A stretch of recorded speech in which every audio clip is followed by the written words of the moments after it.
यह dictation 5 second बाद start होगी, तब तक आप रेडी रहें।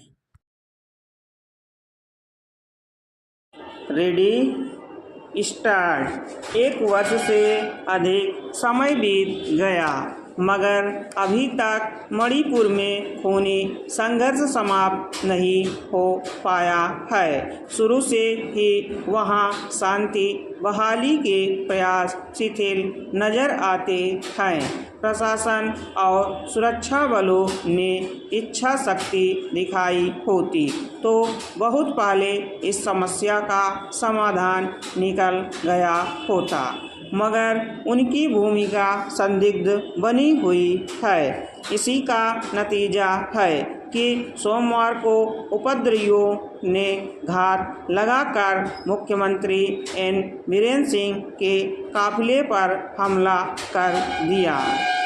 गनीमत है कि उसमें सिर्फ एक सिपाही घायल हुआ, कोई बड़ा नुकसान नहीं हुआ। इससे वहां के उपद्रवियों के हौसले का अंदाजा लगाया जा सकता है।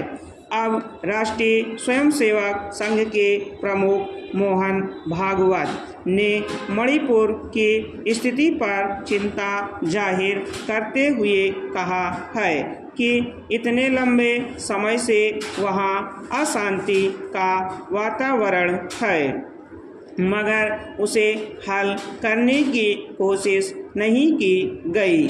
इसे प्राथमिकता में रखते हुए शांति बहाली का प्रयास किया जाना चाहिए। पिछले 10 वर्षों से वहां शांति का वातावरण था। हालांकि भागवत ने भी इस मामले में बयान देने में काफ़ी वक्त लगा दिया। इसे लेकर विपक्षी दल लगातार सवाल उठाते रहे हैं। संसद में भी पूछे गए प्रश्न, मगर कोई संतोषजनक उत्तर नहीं मिल सका। अभी तक पूछा जाता है कि मणिपुर पर प्रधानमंत्री क्यों खामोश हैं। मणिपुर में कुकी और मैतेई समुदाय के बीच संघर्ष एक भ्रमपूर्ण बयान की वजह से भड़क उठा था। हालांकि अब वहां की अदालत खुद इस संभावना को खारिज कर चुकी है कि मैतेई समुदाय के लोगों को जनजाति समुदाय का दर्जा दिया जाता चाहिए, मगर न तो राज्य और न केंद्र सरकार मणिपुर के खूनी संघर्ष को रोक पाई है। शुरू में जरूर केंद्रीय गृह मंत्री वहां गए थे, मगर फिर कोई उल्लेखनीय कार्रवाई नहीं हो सकी।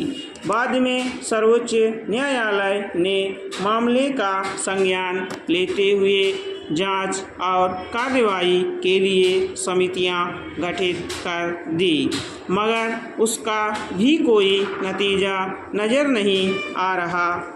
पिछले वर्ष मई में शुरू हुए इस संघर्ष में अब तक 250 से अधिक लोगों के मारे जाने और 400 से अधिक लोगों के घायल होने, हजारों घरों के जलाए जाने और 60,000 से अधिक लोगों के विस्थापित होकर राहत शिविरों में शरण लेने के तथ्य उजागर हैं। सरकारों को अब यह बहाना जरूर मिल गया है कि मणिपुर के संघर्ष को रोकने की कार्रवाई सर्वोच्च अदालत की निगरानी में चल रही है, इसलिए वे इसमें बहुत हस्तक्षेप नहीं कर सकती, मगर यह उनका अपनी जिम्मेदारी से पल्ला झाड़ लेने का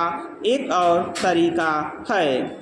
यह समझना मुश्किल है कि कैसे कोई भी कल्याणकारी सरकार अपने नागरिकों को इस तरह मार काट करते देखती रह सकती है। राज्य सरकार तो इस मामले में शुरू से नाकाम साबित हुई है, मगर केंद्र सरकार ने इस पर अपेक्षित गंभीरता क्यों नहीं दिखाई, समझ से परे है। स्टॉप।